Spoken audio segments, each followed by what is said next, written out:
Bagi orang-orang yang garang-garang, ada tertentu orang garang tertentu, dia marah kita buat majlis khatam gini. Dia kata, apa buat majlis khatam? Quran mana boleh khatam? Baca seumur hidup. Ini cakap orang tak mengaji. Semangat tinggi, ilmu tak ada. Tong kosong. Khatam Al-Quran adalah ibadah. Khatam diasal daripada bahasa Arab, khatam.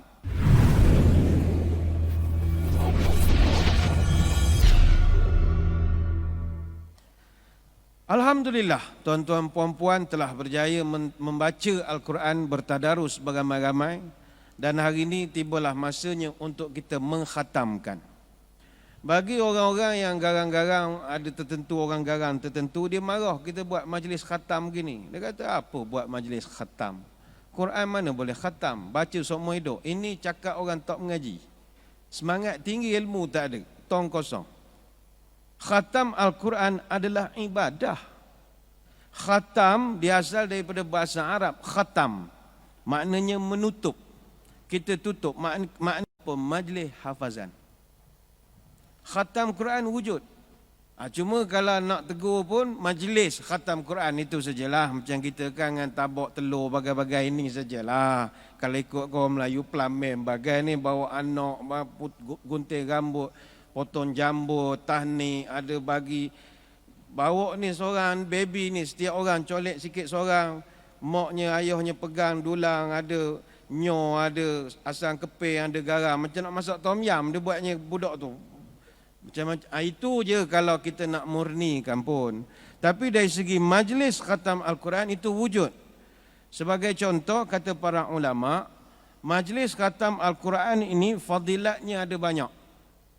Antaranya adalah dalam majlis khatam Quran, sepanjang majlis diadakan, rahmat diturunkan. Dan itu ada hadis-hadisnya.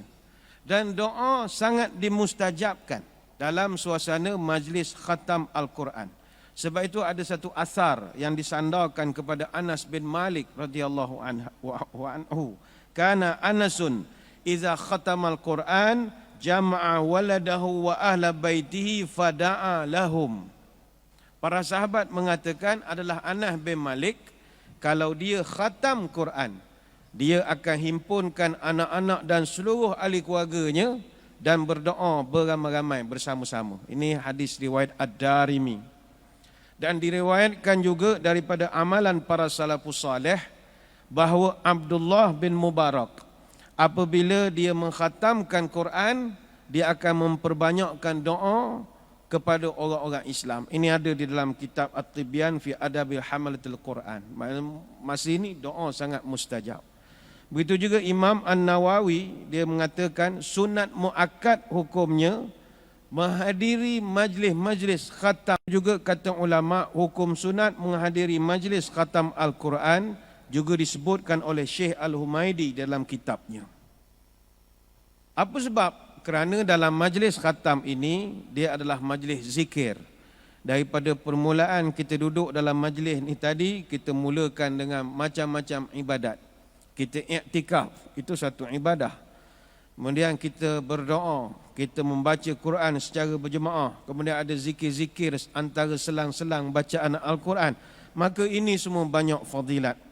Baik itu dalam hadis daripada Abu Hurairah, Nabi sebut, wa majtama'a qaumun fi baitin min buyutillah.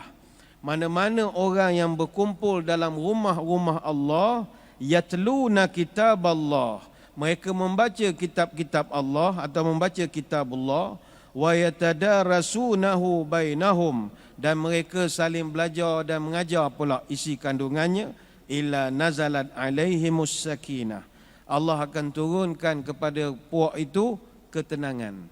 Mana kita masalah banyak di luar masjid, masalah macam-macam, pandemik, masalah ekonomi, masalah penyakit, semua merunsingkan. Tapi Nabi berjanji, siapa duduk majlis begini, diturunkan ketenangan. Wa ghasyiyathumut rahmah, dan kepada mereka diberikan rahmat. Wa haffathumul malaikah, dan malaikat akan menaungi mereka. Wa zakarahumullah fi man indahu, dan yang paling kemuncak kata Nabi, Allah akan sebut namanya satu persatu di hadapan para malaikatnya. Mana majlis tuan-tuan pagi ini Malaikat menaungi kita dan Allah Ta'ala sebut nama kita satu-satu depan malaikat. Dan ini satu kemuliaan sebab Allah sebut nama kita maknanya Allah kenal kita. Ini satu kemuliaan. Alangkah kalau tuanku sedang titian kita, bangga kita megah. Ramai-ramai orang dia tegur kita. Perdana Menteri bucak misalnya, ramai-ramai orang dia buat contoh kita. Maka ini kemuliaan.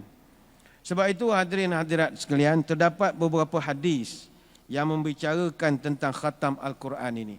Antaranya adalah hadis daripada Abdullah bin Amr. Innahu qal, ya Rasulullah, fi kam aqra'ul Quran. Abdullah bin Amr, dia pernah tanya kepada Nabi, ya Rasulullah, berapa hari sepatutnya saya selesaikan baca Quran?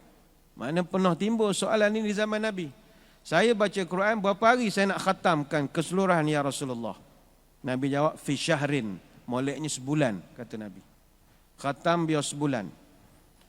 Maka kata Abdullah bin Amr, inni aqwa min zalika.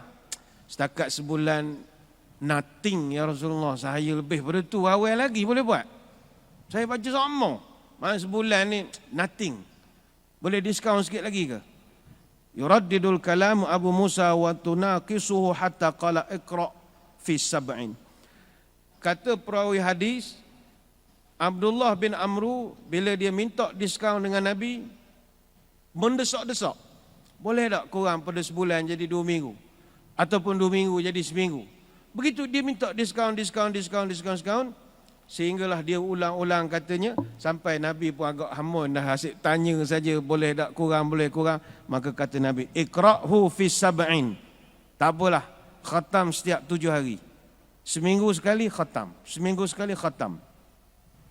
Ingatkan Abdullah bin Amr diam. Tanya lagi, ya Rasul, ini aqwamu min dzalika.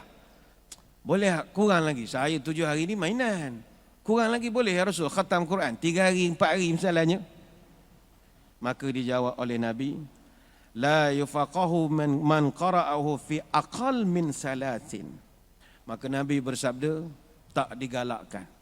Janganlah kamu mengakhiri membaca Al-Quran atau menkhatamkan Al-Quran dalam kurang daripada waktu 3 hari.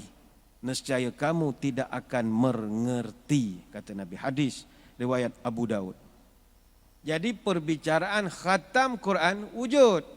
Kalau ada orang kata, ini ngarut, mana ada khatam Quran, kita kena baca seumur hidup. Ini cakap tak ada ilmu. Nabi pun di zaman sahabat ada bertanya, boleh saya khatam gini-gini? Boleh saya tamatkan kurang pada seminggu? Artinya proses itu wujud. Cuma Nabi tidak menggalakkan khatam bawah pada 3 hari kepada orang awam. Sebab itu para ulama berdasarkan hadis ini mengatakan, kalau orang tu dia tak faham bahasa Arab, dia tidak faham maksud kandungan Quran, jangan gopoh mengkhatamkan Quran kurang pada 3 hari. Tapi kalau kita memang terror bahasa Arab, belajar tafsir, tahu sebab nuzul, boleh rasa tadabbur bila membaca, tak ada masalah. Baik itu syarat utama nak khusyuk membaca Quran, kena faham bahasa Arab. Dan saya percaya hadirin hadirat tidak semua yang boleh berbahasa Arab di sini. Bahasa Arab ni maknanya full swing, 100% Arabic. Kalau setakat cakap ana nak pergi pasar malam, entah nak mutabak apa, tu bukan cakap Arab. Ana unta ni belum cakap Arab lagi. Arab ni full swing lah. Domirnya, fa'ilnya kena cukup. Jadi kalau orang yang tidak mahir berbahasa Arab, kata para ulama, jangan kurang pada 3 hari. Berdasarkan beberapa riwayat dan beberapa contoh-contoh, kata Imam Az-Zarkashi dalam kitabnya, orang yang tak boleh khatam Quran kurang pada 3 hari adalah orang yang kurang daripada segi ilmunya. Tapi kalau dia ada kesungguhan, pandai tadabbur, jauh pada kelalaian, dibenarkan. Sebagai contoh, Sayyidina Uthman bin Affan radhiyallahu anhu, dia khatam Quran tiap-tiap malam. Ini boleh rujuk dalam kitab Al-Burhan fi Ulumil Quran, jilid yang pertama, ke surat 471. Uthman bin Affan khatam tiap-tiap malam. Mana nak melawannya? Khatam bukan satu makra, bukan satu juzuk, 30 juzuk. Dia tak sibuk agaknya ustaz. Tak sibuk apa? Dia pemimpin. Bapak sibuk suarat sana sini. Dan dia cinta Quran kan? Dia nak baca Quran.